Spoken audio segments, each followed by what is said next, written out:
On the Health Beat, if you live a sedentary lifestyle, you could be at risk for arthritis and other painful conditions at a young age. Yeah, that's according to a new report. Nightside's Darius Radzius takes a look. Denis Courtney has been suffering from arthritis much of his young adult life, and it just got worse and worse. Pain all the time,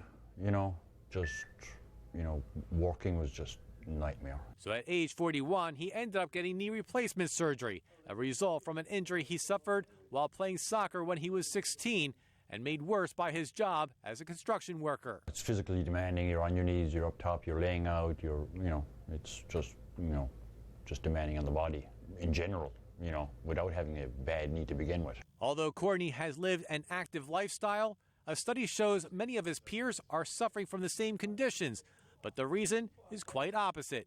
An international insurance company, Bupa, says more adults ages between 25 and 45 are getting treated for conditions traditionally seen in the elderly, like varicose veins, knee joint problems, and back pain.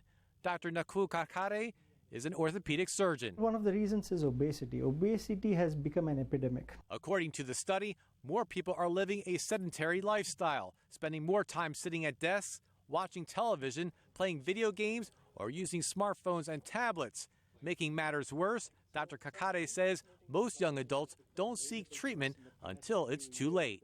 We have excellent evidence today to show that early treatment not only decreases the short-term pain, but we have excellent long-term outcomes. He urges people to see a doctor when they experience joint pain instead of letting them fester.